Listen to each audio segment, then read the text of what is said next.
శ్రీమాత్రే నమః. నమస్కారం. సద్గురు జ్యోతిష్యాలయం వారి యొక్క ఆంగ్ల నూతన సంవత్సర రాశి ఫలితాల తర్వాత ఫిబ్రవరి రాశి ఫలితాలు మనం తెలుసుకోబోతున్నాం. జాతకం అనగానే అందరికీ ఒక క్యూరియాసిటీ. ఈ నెల నాకు ఎలా ఉంటుంది, వ్యాపారం ఎలా ఉంటుంది, ఉద్యోగం ఎలా ఉంటుంది, ఆరోగ్యం ఎలా ఉంటుంది, అసలు నా పరిస్థితి ఎలా ఉంటుంది, అసలు జాతకాన్ని నేను ఎంతవరకు నమ్మొచ్చు, జాతకంలో విశేషాలు ఏంటి అంటే ఇక్కడ వచ్చి గోచార గ్రహస్థితుల్ని దృష్టిలో పెట్టుకొని అన్ని వర్గాల వారిని లెక్క వేసి, ఇది వచ్చి ఒక ప్రామాణికం అన్నమాట. ఈ లెక్క వేసి ఏ గ్రహాలు ఎలా ఎలా ఉన్నాయి, వారి యొక్క ఫలితాలు ఎలా ఉంటాయనే దాన్ని లెక్క వేసి చెప్పడమే ఈ యొక్క రాశి ఫలితాలు. మీ యొక్క వ్యక్తిగత జాతకానికి ఇది ఒక 40% మాత్రమే వర్తిస్తుంది. మీ సంపూర్ణ జాతకం తెలుసుకోవాలి అని అనుకుంటే మీ పరిసర ప్రాంతాల్లో ఉన్నటువంటి జ్యోతిషాస్త్ర నిపుణుల్ని మీ యొక్క date of birth, time of birth, place of birth ఇచ్చి తెలుసుకోండి. మళ్ళీ చెప్తున్నాను, జ్యోతిష్యం, జాతకం అనేది పడుతున్న వర్షానికి ఒక గొడుగు మాత్రమే, కానీ జ్యోతిష్యం జీవితం కాదు. మీరు మిమ్మల్ని నమ్మండి, జ్యోతిష్యం ఆ దారిలో మీకు సపోర్ట్ చేస్తుంది. ఎవరైనా అడగాలనుకుంటున్నారా, లేదా మా ద్వారానే అడగాలనుకుంటున్నారా? 21 వయసు లోపు ఉన్న వాళ్ళు అడగకూడదు, చదువుకోవాలి విద్యార్థులు. 60 వయసు దాటిన తర్వాత మీరు అన్నీ అనుభవించేశారండి, అన్నీ తెలుసు మీకు. జీవితంలో అన్ని వర్గంలో ఉన్నటువంటి వసతులు, కష్టాలు, సుఖాలు అన్నీ పొందారు కాబట్టి మీరు దైవ ప్రార్థన చేసుకోండి, మీకు అన్ని మేలుగా జరుగుతుంది. ఎవరైనా జ్యోతిష్యం తెలుసుకోవాలనుకుంటే వ్యాపారం, ఉద్యోగం, వివాహం, సంతానం, ఆరోగ్యం గురించి ఏమైనా తెలుసుకోవాలనుకుంటే అడగండి. విజయవస్తు. ముందుగా మన యొక్క టీవీ ఛానల్ ద్వారా చూస్తున్నటువంటి ప్రేక్షక మిత్రులందరికీ కూడా శుభాకాంక్షలు. చాలా చక్కగా మమ్మల్ని ఆదరిస్తున్నారు చూస్తూ, కానీ కొంచెం అట్లా like and share and subscribe చేస్తే ఎంత బాగుంటుంది కదా. మంచి విషయాలు మేము తెలుపుతున్నాము అనుకుంటున్నాం. అది మీకు ఇది మంచిది అనిపిస్తే సబ్స్క్రైబ్ చేయండి. మీతో ఒక 18 మందిని సబ్స్క్రైబ్ చేయించండి. నమస్కారం. జ్యోతిశాస్త్రరీత్యా ద్వాదశ రాశుల్లో 4వ రాశి అయినటువంటి కర్కాటక రాశి మిత్రులారా, మీరు పునర్వసు నక్షత్రం 4వ పాదం, పుష్యమి నక్షత్రం 1, 2, 3, 4 పాదములు, ఆశ్లేష నక్షత్రం 1, 2, 3, 4 పాదాలకి జన్మించిన మీరు కర్కాటక రాశి వారిగా పరిగణించబడుతున్నారు. ఫిబ్రవరి నెల మీకు శుభాశుభ ఫలితాలు ఎలా ఉన్నాయంటే, అష్టమ శని ప్రభావం తగ్గుతుంది. ఎన్నో రోజులుగా ఇబ్బంది పడుతున్నారు కదండి, అష్టమ శని తగ్గుతుంది. కుజుడు 12వ ఇంట్లో, శుక్రుడు 9వ ఇంట్లో, రాహుతో కలిసి ఉన్నాడు. కర్కాటక రాశికి మెరుగైన నెలగా చెప్పొచ్చు ఈ నెల. ఆదాయం గణనీయంగా పెరుగుతుంది.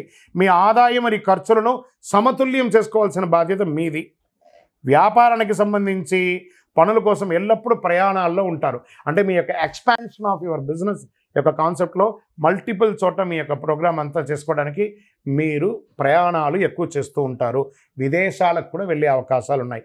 మీ యొక్క బ్రాంచెస్, మీ యొక్క వ్యాపారము విదేశీయ వాణిజ్యం కూడా పొందే అవకాశాలు కర్కాటక రాశి వారిగా చాలా రోజుల నుంచి పడుతున్నటువంటి ఇబ్బంది నుంచి మీకు ఇది ఒక ఉపశమనం అని చెప్పచ్చు. అద్భుతంగా ఉండబోతున్నారు.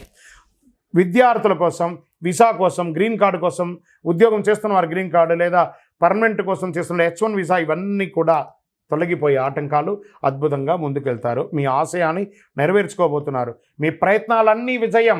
కోర్టు కేసులు ఏమైనా ఉంటే సానుకూలం. అన్ఎక్స్పెక్టెడ్, చూసారా, అన్ఎక్స్పెక్టెడ్, అరే నేను ఊహించనే చూడలేదే, అలాంటి ఆర్థికమైనటువంటి సపోర్ట్స్ మీకు రాకపోతున్నాయి. మల్టిపుల్ ఇన్కమ్ సోర్స్ అని చెప్పి ఇలా తిరుగుతుంటే చూసారా, మీకు తెలియకుండా ఎప్పుడో పెట్టుబడి ఇప్పుడు మీకు కలిసి వస్తుంది. పురోగతి కోసం మీరు చేసే ప్రయత్నాలు అన్నీ కూడా ఫలవంతంగా ఉంటుంది. కొంతమందికి ప్రయాణాలు అనుకూలంగా ఉంటుంది. కానీ ఇక్కడ ఉన్నాడు చూసారా ఒక నోరు, బాగా ఉన్నప్పుడు ఈ కర్కాటక రాశి వారు అప్పుడప్పుడు నాలికతోనే చెడ్డ పేరు తెచ్చుకుంటారు. మీ నోటి ద్వారానే మీరు చెడ్డ పేరు తెచ్చుకుంటారు. ఫస్ట్ మీ గృహంలో గెలవండి. భార్యాభర్తల మధ్య సఖ్యతను పెంచుకోండి. ఆ చిన్న అహంకారాన్ని పక్కన పెట్టేయండి. ఈ గో ఉంది చూసారా, అందులో ఈ తీసేసేయండి. హ్యాపీగా వెళ్ళండి. భార్యాభర్తలు ఆనందంగా ఉంటారు, లేదా ఆ మనస్పర్ధలు అలాగే ఉంటుంది. అదొకటి చూసుకోండి. అన్నదమ్ములు, అక్కచెల్లెలు, భార్యాభర్తలు, తల్లిదండ్రులు కూర్చొని హ్యాపీగా మాట్లాడండి. ఒక విహారయాత్ర వెళ్ళండి. మీ మనసులో ఒకరికొకరు ఉన్నటువంటి క్లేశాన్ని ఒక్కసారి చెప్పుకోండి. అందరూ ఓపెన్ అయిపోండి. అద్భుతంగా ఉంటారు. రానున్న రోజులంతా కూడా మీకు ఫలవంతంగా ఉండబోతుంది. భార్యాభర్తల మధ్య విభేదాలన్నీ తొలగిపోతుంది. కుటుంబం సంతోషంగా ఉంటారు. గృహప్రవేశాలు, వివాహాది శుభకార్యాలు, అన్ని రకాలైనటువంటి శుభకార్యాలు పొందారు. రియల్ ఎస్టేట్ రంగం వారికి అద్భుతంగా ఉండబోతాయి. ఏమండి మీరేమో రియల్ ఎస్టేట్ అంటున్నారు, భారతదేశం అంతా రియల్ ఎస్టేట్ పడిపోతుందంటే, ఏమండి అందరు ఇల్లులు కొనట్లేదా, వ్యాపారాలు చేయట్లేదా? మీకు బాగుంది. ప్రయత్నం చేయండి. ఎవరికో అవకాశం ఉంటుంది, ఎవరో కొంటారు, ఎవరో తీసుకుంటారు, మీకు కూడా కలిసి వస్తుంది. ప్రయత్నం చేయండి, 100% మీకు ఉంటుంది. ఆరోగ్యక అదనపు శ్రద్ధ వహించాలి. ఎందుకంటే బాగా ఉంది కదా అని చెప్పి మీరు విచ్చలవిడిగా మీ ఆహారపు అలవాట్లను మార్చుకుంటే అది ఆరోగ్యం మీద వచ్చి కూర్చుంటుంది. మీ నోరు అదుపులో ఉండాలి, ఆహారం అదుపులో ఉండాలి. ఈ రోడ్ సైడ్ ఉన్నటువంటి ఆహారాలు తినడం మానేయండి. ఫస్ట్ ఉద్యోగంలో సహచరులతో మంచి అవకాశం ఉంటుంది. ప్రమోషన్స్, అది ప్రైవేట్ ఉద్యోగం లేదా గవర్నమెంట్ ఉద్యోగం లేదా రీసెర్చ్, అడ్వకేట్స్, డాక్టర్స్, ఇవందరూ ఉన్న స్పోర్ట్స్, వీళ్ళకందరికీ కూడా చాలా ఉన్నతమైనటువంటి నెలగా ఈ భావించవచ్చు అని చెప్పచ్చు. పోటీదారులంతా కూడా వ్యాపారంలో తగ్గుతారు. మీకు అద్భుతమైనటువంటి ఎక్స్పాన్షన్లో దొరుకుతుంది ఇండస్ట్రీ జోన్లో. మహిళలకి ఇది ఒక అత్యున్నతమైనటువంటి నెలగా చెప్పచ్చు. ఉద్యోగం చేస్తున్న వారికి మంచి యోగం, ఎంటర్‌ప్రెన్యూర్‌గా ఉన్నటువంటి మహిళలకి ఇది ఒక యోగ కాలం అని చెప్పచ్చు. చిన్న తరహా పరిశ్రమలన్నీ కూడా విజయం సాధిస్తారు. సబ్సిడీలు కూడా పొందే అవకాశాలు బాగా ఉన్నాయి. మాస చివరిలో స్వల్ప అనారోగ్య సమస్యలు వస్తున్నాయి. విద్యార్థులు కష్టపడి చదవండి, పదోన్నతి పొందుతారు. నిరుద్యోగులకి ఆఫర్స్ వస్తున్నాయి. వివాహం కాని వారికి వివాహం అయ్యి సంతానం కోసం ఎదురు చూస్తున్నారా? Get ready. వ్యవసాయదారులకు చాలా బాగుంది. షేర్ మార్కెట్ అయితే సూపర్ అని చెప్పచ్చు. ప్రయత్నం చేయండి. లాంగ్ టర్మ్లో ఇన్వెస్ట్ చేయండి. ఇంట్రాడేలో పోగొట్టుకోకండి, లాంగ్ టర్మ్లో చేయండి. వ్యవసాయదారులకు చాలా బాగుంది. మీడియా రంగం వారికి యోగాది యోగకాలం అని కూడా చెప్పచ్చు. ఐటీ రంగం వారికి అద్భుతం అని కూడా చెప్పచ్చు. నూతన ఉద్యోగం కోసం ప్రయత్నం చేసిన వారికి గెట్ రెడీ. మీ బ్యాగులంతా సర్దుకొని రెడీగా కూర్చోండి. ఆఫర్ లెటర్ వచ్చేస్తున్నాయి. అద్భుతంగా ఉంటారు. రాజకీయ నాయకులకి క్షేత్రస్థాయిలో మంచి పేరు వస్తుంది. ప్రజా ఆదరణ కూడా చాలా బాగా పొందుతారని కూడా చెప్పచ్చు. అనుకూలమైనటువంటి రోజులు ఫిబ్రవరిలో 3, 6, 8, 11, 17 ఇవన్నీ కూడా మీకు చాలా అనుకూలం ఇస్తాను కూడా చెప్పచ్చు. చంద్రాష్టమం ఇంత బాగుంది కదా, మరి మధ్యలో కాస్త బ్రేక్ కూడా కావాలి కదా. మనకు కొంచెం అహం వచ్చేస్తుంది బాగుంటే. అప్పుడు దానికి ఏం చేయాలి? ఆ అష్టమంలో చంద్రుడు కూర్చుంటాడు కాబట్టి వాడు కొంచెం మనం కంట్రోల్ చేస్తాడు. ఎలా? ఫిబ్రవరి 27, 2, 2005 అంటే ఆఖరి రోజు అని కూడా చెప్పుకోవచ్చు.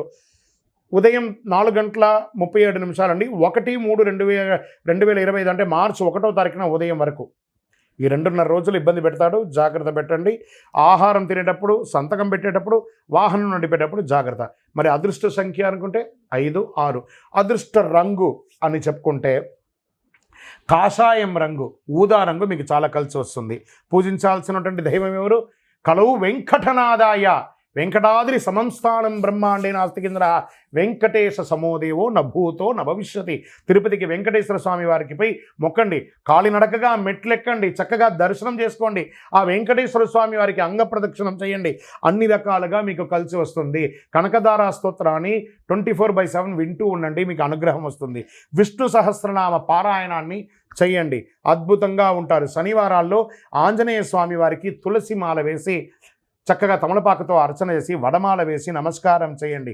ఇంకనూ అతి శక్తివంతమైనటువంటి కరుంగాలి మాలను ధరించండి. మనకు అన్ని రకాలుగా ఉన్న దైవశక్తి కూడా కావాలి కదా. అతి శక్తివంతమైనటువంటి కరుంగాలి మాల ధరించడం వల్ల ఆరోగ్యపరంగా బాగుంటారు, ఐశ్వర్యంగా బాగుంటారు, సమాజంలో పేరు ప్రఖ్యాతులు పొందుతారు. అన్ని రకాలైనటువంటి అనుకూలం కలుగుతుంది, ప్రతికూలమంతా తొలగిపోతుంది. ఇంకా గురుగారు, మేము మా యొక్క వ్యక్తిగత జాతకం మీ ద్వారా తెలుసుకోవాలనుకుంటున్నాం. అయితే మీ యొక్క కింద మా నంబర్ కనబడుతుంది చూసారా, ఆ నంబర్కి మీ యొక్క date of birth, time of birth, place of birth WhatsApp చేయాలి, కాల్ చేయకూడదు. మా అడ్మిన్ మీకు రిప్లై ఇస్తారు. విజయోస్తు.